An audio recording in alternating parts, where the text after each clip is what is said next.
December 18th, 1944, Bastogne. Temperatures down to -20 degrees Celsius. Why did the elite 101st Airborne Division find itself in the path of a German offensive without winter clothing? Why were soldiers classified as a strategic reserve, sent into combat wearing lightweight autumn jackets and low-cut boots? Who made that decision? The division was rushed from rest areas in France with almost no preparation time. They wore standard field uniforms designed for moderate weather, light jackets, cotton trousers, uninsulated boots. Their sleeping bags were summer weight.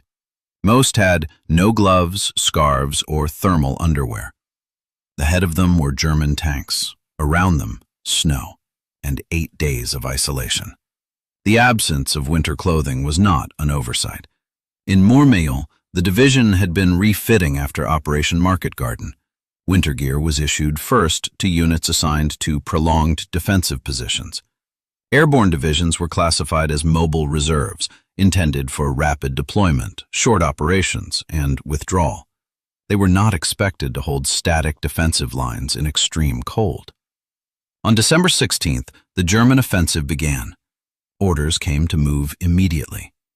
Soldiers boarded trucks with the equipment they had on their backs. There was no time to draw winter clothing from supply depots. Urgency overrode logistics. By the time it became clear that their clothing was inadequate, Bastogne was encircled. Ground resupply stopped. Aircraft delivered ammunition and medical supplies. Clothing was considered secondary. As a result, the division defended Bastogne in conditions for which it was not equipped. Thousands suffered frostbite. Some lost fingers and toes. This is not only a story of courage. It is a story of decisions made before the battle began. Could the suffering have been reduced? And how did cold become as dangerous as the enemy itself? On the evening of December 16th, 1944, the 101st Airborne Division was in Montmélian, France, approximately 160 kilometers south of the Ardennes. The division had been pulled from frontline duty in November after suffering heavy casualties during Operation Market Garden. Soldiers were resting, receiving replacements, and conducting training. Winter clothing had been issued to some units, but distribution was incomplete. Many soldiers still wore the field jackets and trousers issued in autumn. At 20:30 hours, December 17th, orders arrived. The division would move to the Ardennes immediately to counter a German offensive. Soldiers had hours to prepare. Officers instructed units to load weapons, ammunition, rations, and essential equipment. There was no mention of winter clothing in the orders.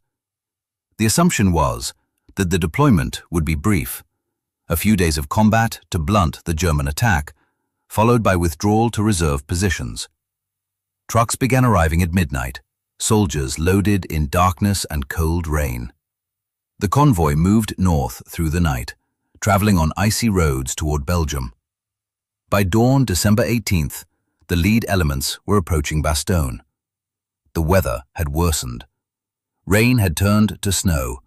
Temperatures dropped below freezing. Soldiers riding in open trucks were exposed to wind and precipitation. Many arrived in Bastogne wet and cold.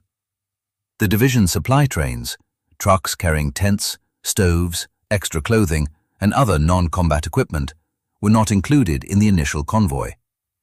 The priority was moving combat troops and weapons forward as rapidly as possible. Logistics would follow. This decision reflected standard doctrine for mobile operations: move light, fight fast, resupply later. In normal circumstances, resupply would occur within 24 to 48 hours. Bastogne was not normal circumstances. By midday, December 18th, the 101st Airborne was deploying into defensive positions around Bastogne. German forces were approaching from the north and east. The first engagement occurred that afternoon. Within hours, soldiers realized they were insufficiently equipped for the conditions. Requests for winter clothing were transmitted to rear area supply depots, but by December 20th, German forces had encircled Bastogne. Ground resupply was cut off. Soldiers of the 101st Airborne in December 1944 wore the standard U.S. Army uniform, an M1943 field jacket, wool shirt, cotton trousers, wool socks, and leather combat boots. The M1943 field jacket was designed for autumn and early winter conditions in temperate climates. It was water-resistant but not waterproof. It provided some insulation but was inadequate for prolonged exposure to sub-zero temperatures. The jacket had a detachable wool liner, which improved insulation when worn. However, many soldiers had not received liners or had lost them during previous operations. Wool shirts provided additional warmth but became ineffective when wet. Cotton trousers offered minimal insulation. Wool socks were standard issue, but soldiers typically had only 2 or 3 pairs. Wet socks caused blisters and frostbite. Leather combat boots were low-cut, exposing ankles to cold and allowing snow to enter. The boots were not insulated and conducted cold directly to feet. Most soldiers lacked gloves. Standard-issue wool gloves were in short supply, and many soldiers had not received them. Those who had gloves found them inadequate for sustained exposure to freezing temperatures. Soldiers improvised by wrapping hands in cloth or wearing socks as mittens. Helmets provided no warmth and conducted cold to the head. Wool caps were not standard issue for combat troops. Soldiers wore helmets at all times in defensive positions, resulting in significant heat loss. Sleeping bags issued to the division were summer weight, rated for temperatures above freezing. In December, temperatures in Bastogne regularly dropped to -10 degrees Celsius at night. Soldiers sleeping in foxholes or abandoned buildings experienced severe cold. Many could not sleep due to shivering and stayed awake to avoid hypothermia. The inadequacy of clothing became apparent within hours of arriving in Bastogne. Soldiers requested additional layers, blankets, or any material that could provide warmth. Supply officers had nothing to distribute. The division's supply trains, which included winter clothing stocks, were still en route and would be cut off by the encirclement. On December 20th, German forces completed the encirclement of Bastogne. The 2nd Panzer Division advanced west of the town, cutting the road to Neufchâteau. The Panzer Lehr Division attacked from the south. The 26th Volksgrenadier Division surrounded the town from the north and east. Approximately 18,000 American troops, primarily the 101st Airborne and attached units, were surrounded. The encirclement severed ground supply lines. Bastogne was supplied by a single road from the south, which German forces now controlled. Trucks carrying ammunition, food, medical supplies, and winter clothing could not reach the town. The division's supply trains, moving north from Montmelon, were stopped by the encirclement. Stocks of winter clothing that had been requisitioned but not yet distributed were trapped outside the perimeter. The only resupply option was by air. Weather conditions were poor.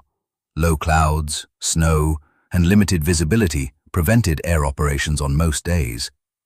When aircraft could fly, they prioritized ammunition and medical supplies.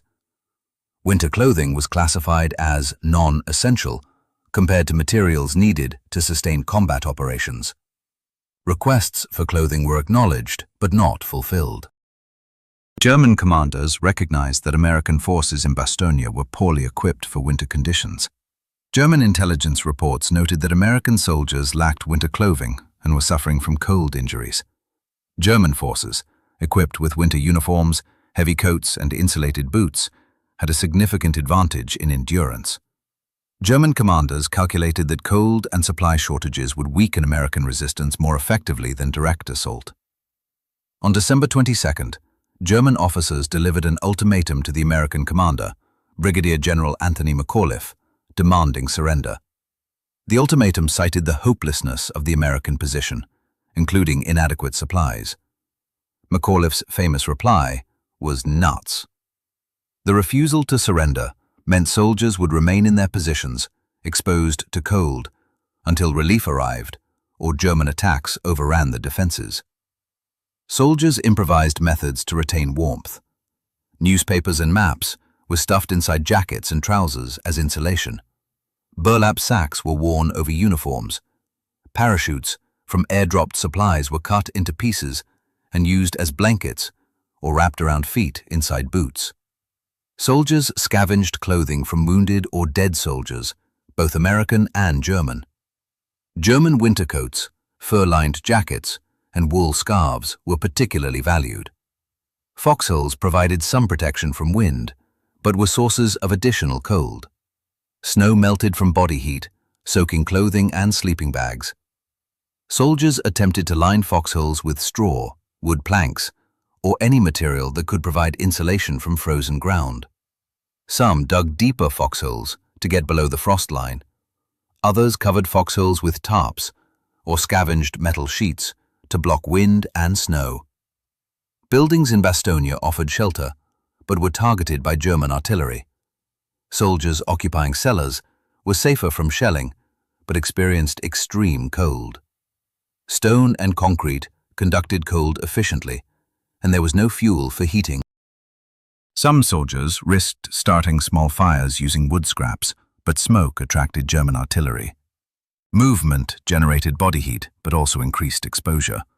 Soldiers on patrol experienced wind chill that dropped effective temperatures further. Soldiers learned to move slowly to conserve energy and avoid sweating, which would freeze on skin. Those manning static positions, machine gun nests, observation posts, suffered the most. Remaining motionless for hours in sub-zero temperatures caused core body temperatures to drop dangerously. Food provided calories that generated heat. Rations were limited. Hot food was rare. Field kitchens could not operate effectively under artillery fire. Soldiers ate K rations and C rations cold, which provided calories, but did not warm them. Despite improvisation, cold injuries were widespread. Frostbite affected fingers, toes, ears, and noses. Soldiers noticed numbness and discoloration, but could not leave positions to seek treatment. Trench foot, caused by prolonged exposure to wet and cold conditions, affected feet trapped in wet boots. Skin tissue died, leading to infections and, in severe cases, amputations. By December 23rd, medical officers reported increasing numbers of cold injuries. Frostbite cases outnumbered combat wounds in some units. The division's medical company, operating in a makeshift aid station, treated soldiers with blackened fingers and toes, swollen feet, and hypothermia. Treatment options were limited. The standard protocol for frostbite, gradual rewarming in controlled conditions, was impossible. There was no heated space. Soldiers with severe frostbite were evacuated to the aid station, where medics assessed damage. In many cases, tissue had frozen solid and begun to die. Amputation was the only treatment to prevent gangrene. Medics amputated frozen fingers and toes using surgical tools in unheated rooms. Anesthesia was limited, and many soldiers endured amputations with minimal pain relief. Trench foot affected hundreds of soldiers. Feet swelled inside boots, cutting off circulation. Soldiers could not remove boots because swollen feet would not fit back inside. Medics instructed soldiers to change socks frequently and dry their feet, but there were no dry socks. The condition worsened daily. Soldiers with trench foot could not walk without pain. Hypothermia cases were also common. Soldiers who could not maintain core body temperature experienced confusion, lethargy, and loss of motor control. Mild hypothermia could be treated by warming the soldier, but there were no heated spaces. Soldiers with hypothermia were placed near other soldiers to share body heat. Severe hypothermia required medical intervention that was unavailable. Some soldiers died from hypothermia during the night, found frozen in their foxholes the next morning. Medical officers reported the crisis to division headquarters. Requests for medical supplies, blankets, and heating equipment were transmitted to rear areas. Airdrops prioritized ammunition and food. Medical supplies were included when space allowed, but winter clothing and heating equipment were not delivered. The division's medical resources were exhausted by December 24th. Medics rationed morphine and bandages. Soldiers with non-life-threatening injuries were told to return to their positions. Weather conditions on December 23rd improved slightly, allowing limited air operations. C-47 transport aircraft from the 9th Troop Carrier Command attempted to drop supplies to Bastogne. Aircraft flew at low altitude to improve accuracy, exposing them to German anti-aircraft fire. Supplies were packed in bundles attached to parachutes and pushed from cargo doors. The first drops included ammunition, medical supplies, and food. Winter clothing was not included. Requests from Bastogne specified ammunition as the top priority, followed by medical supplies and rations. Clothing was listed as needed but not critical. Air transport capacity was limited, and every flight carried only the highest priority items. Some supply bundles landed outside the American perimeter and were recovered by German forces.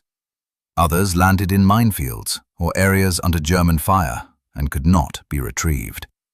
Soldiers recovered approximately 60 to 70% of dropped supplies. The recovered supplies sustained combat operations, but did not alleviate the clothing shortage. On December 24th, a larger resupply operation was conducted. Over 240 tons of supplies were dropped. The operation included some bundles containing blankets and tarps, which soldiers used for warmth. However, no winter uniforms, coats, or insulated boots were delivered. Supply officers explained that winter clothing stocks in rear depots were insufficient to meet demand across the entire theater. Units in static positions had been prioritized. Mobile reserve units, including airborne divisions, were expected to operate for limited durations and did not receive full winter issue. Soldiers in Bastogne improvised with the materials they received. Parachute silk was repurposed as insulation. Wooden supply crates were broken apart for firewood. Metal containers were used to melt snow for drinking water. The resupply operations sustained the defense, but did not resolve the cold crisis. On December 26th, elements of the 4th Armored Division broke through German lines and reached Bastogne, ending the encirclement. Resupply trucks followed, bringing ammunition, food, and medical supplies. Winter clothing arrived on December 27th, 9 days after the division had deployed to Bastogne. By then, hundreds of soldiers had been evacuated with cold injuries. The absence of winter clothing for the 101st Airborne was the result of logistical decisions, doctrinal assumptions, and supply constraints. Airborne divisions were classified as strategic reserves, intended for short-duration operations. Doctrine assumed that airborne forces would deploy rapidly, achieve objectives, and withdraw or be relieved within days. Extended static defense, such as the siege of Bastogne, was not an anticipated mission. Winter clothing distribution followed a prioritization system. Units in frontline positions, expected to remain in place for weeks or months, received winter issue first. Infantry divisions, holding defensive lines in the Ardennes and other sectors, were issued wool overcoats, insulated jackets, winter trousers, and insulated boots. Mobile units, including armored and airborne divisions, were lower priority. Supply constraints limited availability.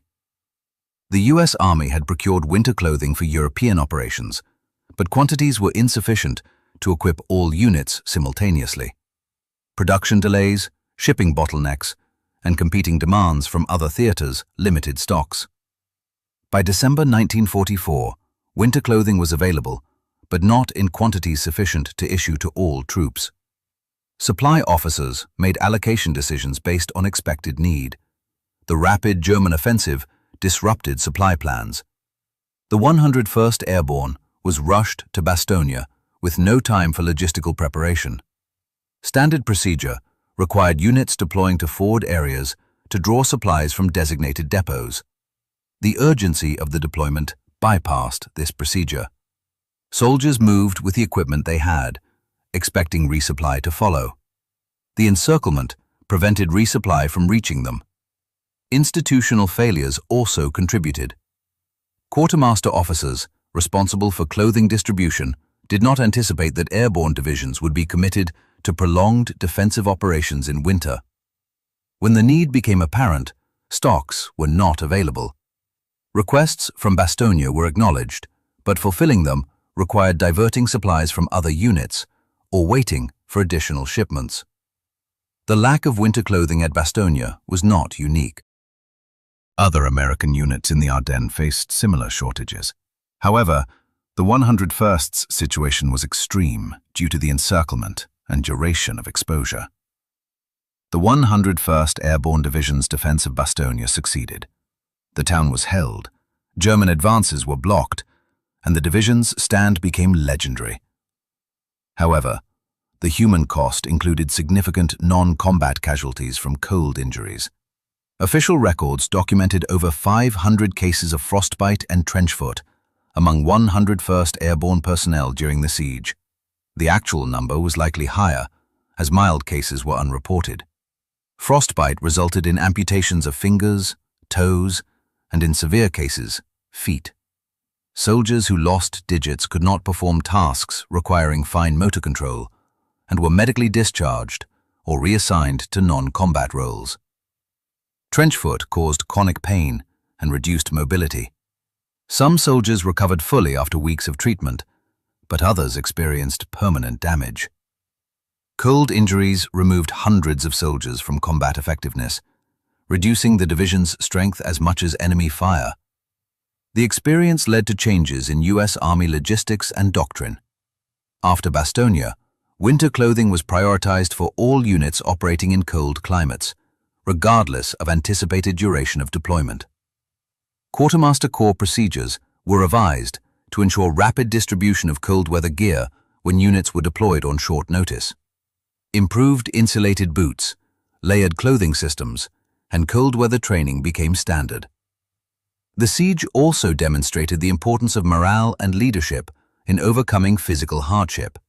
Soldiers endured conditions that degraded combat effectiveness and caused permanent injuries, yet maintained defensive positions and repelled German attacks. Leadership at all levels, from General McAuliffe to squad leaders, emphasized mission over comfort and maintained unit cohesion. The question remains whether the suffering was necessary. Had the 101st been issued winter clothing before deployment, or had resupply efforts prioritized clothing alongside ammunition, cold injuries could have been reduced. However, the operational context, rapid deployment, encirclement, limited air transport capacity, created conditions where logistical perfection was unattainable. The defense of Bastogne is remembered for courage and tenacity. It is also a case study in the consequences of logistical decisions made under crisis. Soldiers paid the cost in frozen fingers, amputated toes, and lifelong injuries. The soldiers of the 101st Airborne endured, and their endurance ensured the defense succeeded.